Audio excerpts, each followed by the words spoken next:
Hello, this is Dr. Dave Gaitros, and welcome to our series of lectures on directory management in Unix. This is for our class COP 3353, and this is part 4. Part 4, we're actually going to talk about how files are organized in a Unix system itself. Here's the slides on our class, and you'll see that in a Unix directory, the very top part of the directory, the very top part of the entire file system is designated by a slash, which is called the root.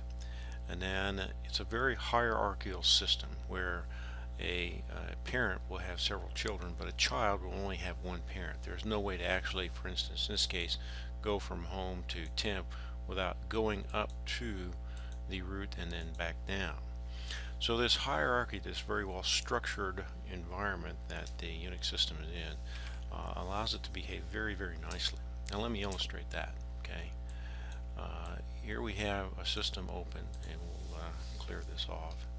Now if I want to go to the very top part of the root of this environment, I say cd space and I put a slash in, hit enter, and then I do an ls on it, and you will see that up the top we have several directories, and we know that okay, we'll say d slash will show everything. Everything with a slash on it is a directory. So we have media and bin and device and home, MNT for mount and option and root, and we have several directories underneath the very root of it. The faculty directory is under home, so I'm going to go down into home. I'll say select cd home, okay, and do an ls -d asterisk on it. Okay, that tells me all the directories. Underneath that I have classes, courses, grads, majors, staff, Wally. Faculty, that's where I'm located. We'll go into faculty. Okay, ls-d. Okay, and now you'll see there's all the faculty, and there I am, Gaitros D right here. Ta-da. Okay, so cd Gaitros D. Alright, now I'm in my home directory. Okay, and you can do that one at a time, or I could type in the whole path. So if I went up to the top again, slash, okay, clear. Now I want to get to my home directory. I can type in cd slash home slash faculty slash Gaitros D. And there I am. Okay. There's another way to do that. Okay.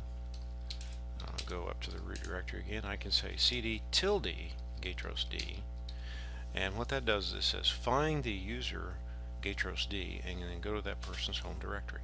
Okay, now you don't even have to know your username. Okay, so I'll go back up to the root again. I can just say cd home, and wherever home is for the user that's logged in, that's where it's going to take me.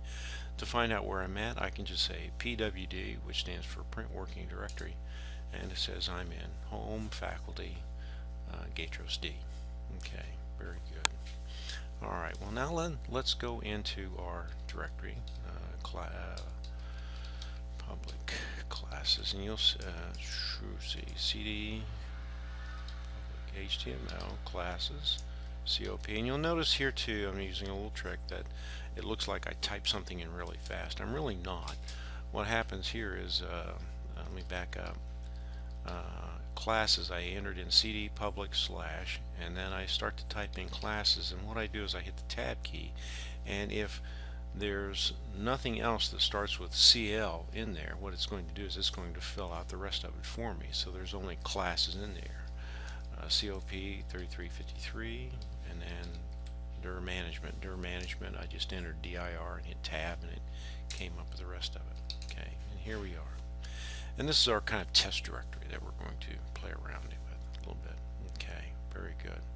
Alright, well, I've got a few files in here.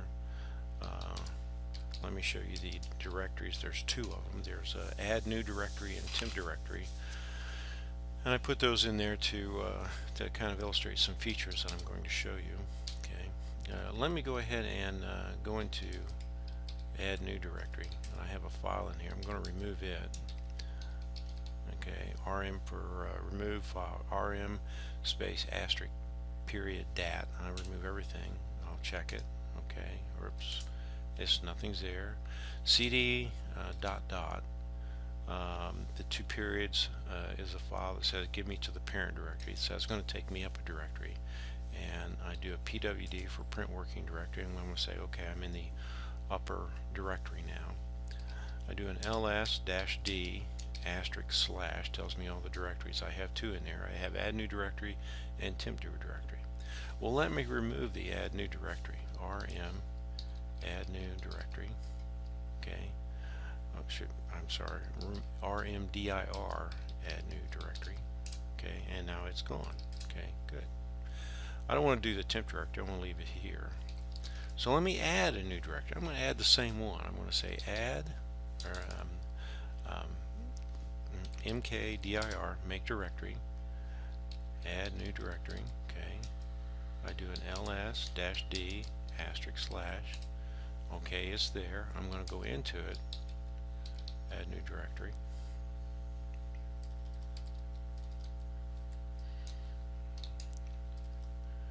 Look at it. Oops, nothing in it. Okay, now I'm going to add a file. I'm going to create one. Let me do touch new file.dat. Okay, there's a file. There's nothing in it. Let me edit it. Let me put something in it. Dat hello world, control O and control X, clear. Alright, now let me show you something. Okay, I'm going to try to remove that directory.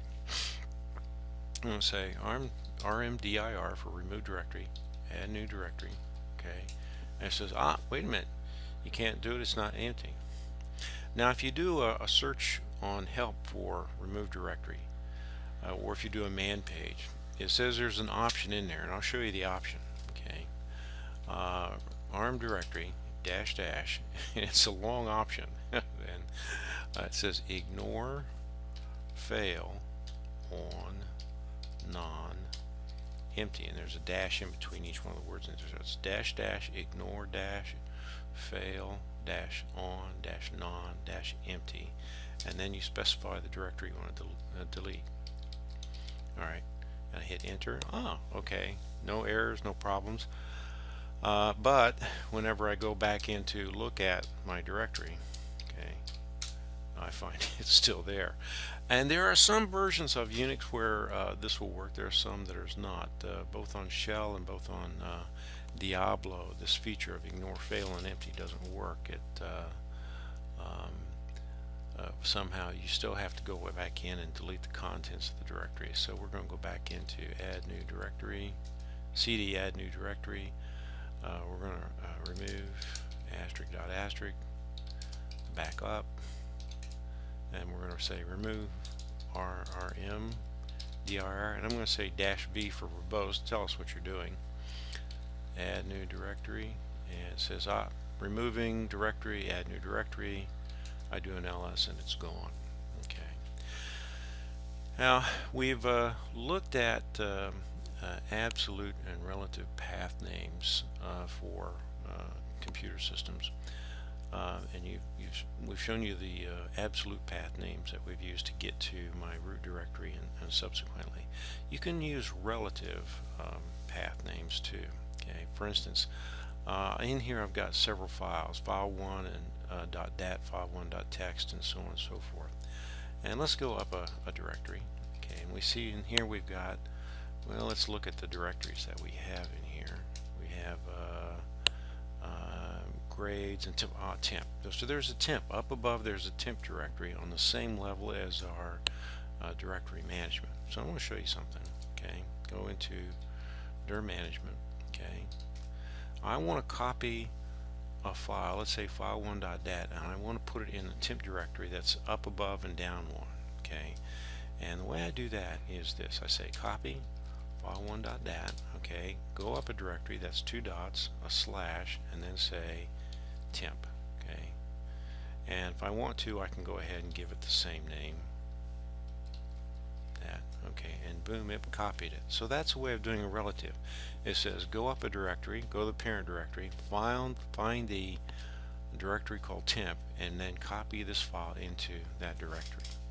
And you can go up one, you can go up several, you can go up as many as you need to, up into the root directory, any place where you have write file permissions.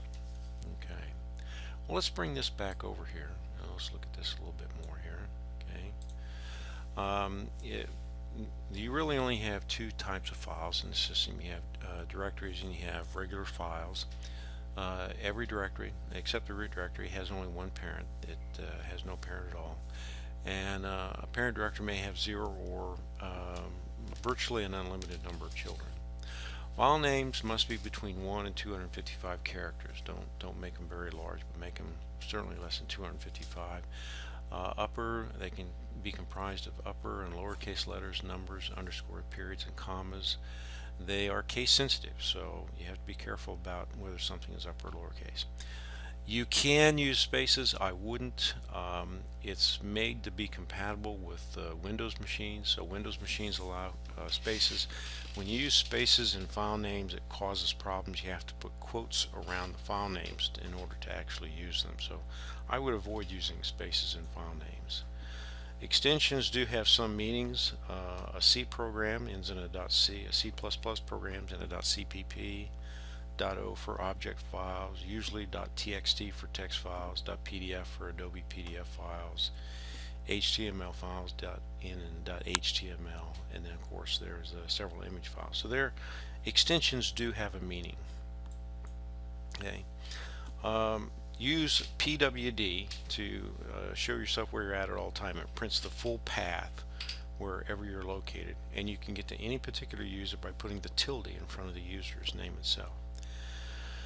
Absolute path names, if you're going to use them, the first character should be a slash, and that takes you to the very top root of the directory structure itself. And take you on down, let me spell that correctly. And of course you can use the tilde Gaitros D to actually go to it itself. Okay. Practice using make directory and remove directory a couple times. You'll find them very, very handy. And remember that your current directory is always referenced by the period, and the parent directory is always the two-period files itself. Well, this is part 4. We're going to do another part 5, which shows you some other useful commands that you can do for directory and file management. And I hope you find this video useful. Play it as many times as you need to. Share it with your friends. All right. On to part 5.